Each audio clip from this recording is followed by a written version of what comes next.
Hello, and welcome to the Macabre Motel. Please come inside. Room 210 is waiting, and today we have a story about a young lady who had the misfortune of running into a Charles Manson clone. Sounds like fun, doesn't it?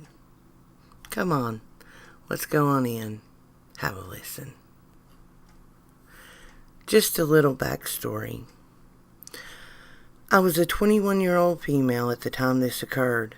When I was younger, I had gotten into some pretty shady things, Satanism among them. I was in a very dark time in my life and dealt with some pretty dark people, but never felt in danger when I was among them. I was young and stupid, but not completely stupid. I had enough sense to stay away from people who were overly violent or downright crazy. So I never expected to have to deal with any real serious or dangerous situations because of the people in my life. It turned out that I was wrong.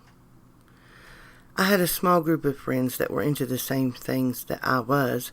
All were friends that I had had for quite a while, and I knew most of them pretty well. What I didn't know was that someone among them was talking to people I didn't know about me. I found out by meeting one of the people they were talking to in one of the creepiest exchanges I have ever had with a stranger in my life. I worked on a landscaping crew at the time and was at work when I first saw what, for all intents and purposes, could have been Charles Manson's twin brother. We had just started to disperse across the grounds of the business we were doing new installations on. One of my coworkers nudged me as I was laying out plants and matching up the plants with their proper locations that they were to be planted in. She told me there was a creepy guy standing just off the sidewalk watching us. I looked up and saw the creepiest guy ever staring straight at us. He had wild, unkempt hair and looked like he really missed the 60s because of the way he was dressed. His eyes were wild and overly bright and fixed solidly on us.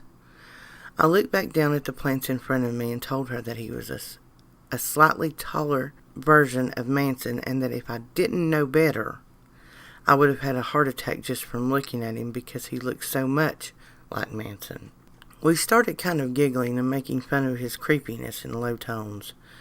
We kind of got busy and forgot about him after about 10 minutes or so as we started to get to work.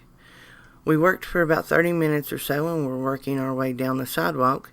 It was then that we noticed that not only was he still standing exactly where he was, but he was now talking to himself and was getting really worked up about something. We called the job supervisor over and told her that this guy was giving us the creeps.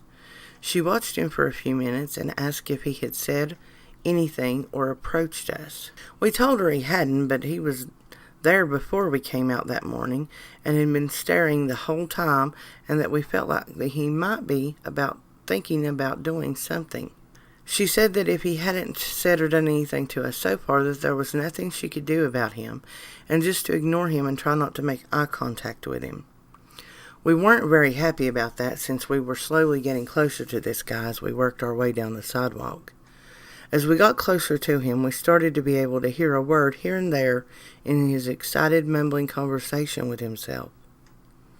Her, the one, and lead us were some of the things we heard. As we were both female, it was starting to truly terrify us. We called our supervisor over again and told her what we were hearing and asked if we could actually trade jobs with some of our co-workers and switch areas, but she said that he was probably just thinking out loud to himself and not even talking about us, and to just ignore it. We were scared and frustrated, but we worked on. When we got within about 20 feet of him, he started to edge closer to us. We tried to ignore it and huddled together as we worked. Then we heard sudden movement behind us, and both of us jumped and stood up to spin around. We both ended up taking a step back as he was literally inches from us in all his wild-eyed, nappy-headed glory. As the two of us took one step after another back away from him, he kept advancing toward me. She had stepped off to the side, and he was coming closer and closer to me. I had no idea who this man was, but the resemblance we had noted earlier was now more striking than ever. My heart felt like it was going to rip itself out of my chest as he started to ramble strange, creepy things at me. He kept saying that I really was her, and that he was so happy that I had finally been born so that I could lead them. He told me how much he and the others loved me, and that they had waited so long for the one that would lead them into the next dark world. The more he talked, the closer he came, and then he started to reach toward me as if he were going to hug me. It was at that point that I started to raise my voice to try to draw attention to what was happening. The supervisor finally came over after I had backed up almost to the pond behind us and asked him if she could help him. When he ignored her and started to walk around her toward me again, she told him that if he didn't leave, she would have to call the police.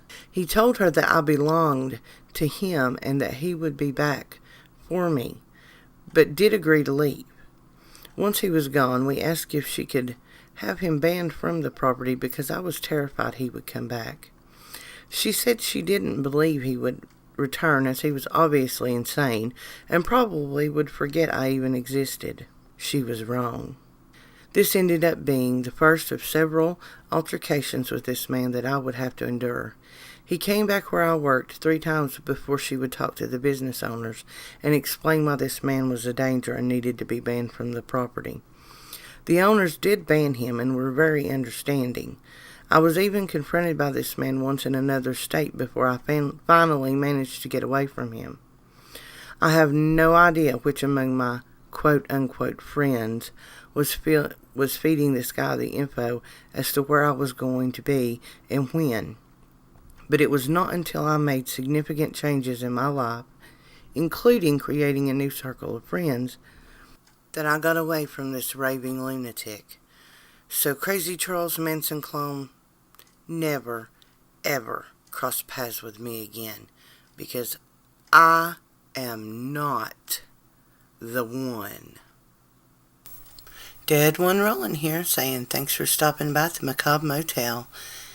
Hope you all had a wonderful time while you were here, and if you liked what you heard, please feel free to click the like button. If you want to hear more, go ahead and hit the subscribe button.